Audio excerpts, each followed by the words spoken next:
When I was a little girl, I loved throwing a softball with my dad in our backyard, and in 3rd grade I started playing on a team. As I grew up, I fell more in love with the game, and in no time at all, I was looking forward to my senior softball season.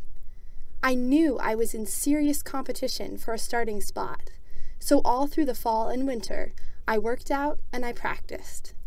Even then, I didn't want to base the success or failure of my final season on playing time. Instead, I decided there were other things I could bring to my team that went beyond just softball skills, things like encouraging my teammates, especially younger players.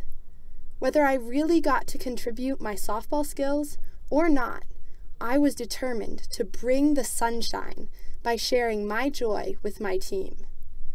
My resolve to bring the sunshine was tested the very first week of practice when I pulled my hamstring during a sprinting drill.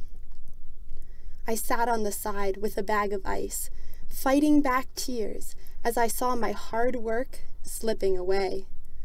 The very next day, I watched my coach move one of our best infielders to my position in the outfield, and it only hurt more. At that time, all I could see was a season sitting on the bench. With all these thoughts swirling around in my head, I fell back upon the core of my identity. For as long as I can remember, even longer than I loved softball, loving Jesus has been the most important thing in my life. His love for me is where I find myself. It is the source of my joy. Even though pulling my hamstring hurt my ability to play softball, it couldn't do anything to touch my joy. As I thought back to my goal of bringing the sunshine, I realized it couldn't hurt that either.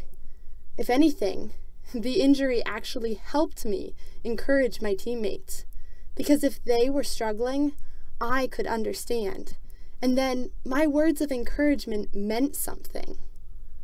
Eventually, my hamstring healed, but by that time, we had 3 other starting outfielders, and I spent most of my time on the bench. In the middle of our season, our starting pitcher, and one of my closest friends on the team, suddenly tore her ACL.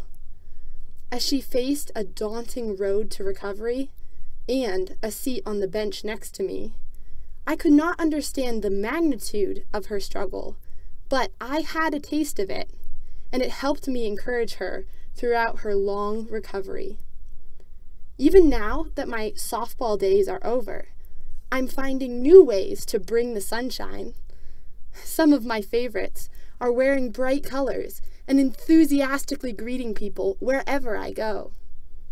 I know my joy cannot be shaken, so no matter what I have to face, I believe in bringing the sunshine.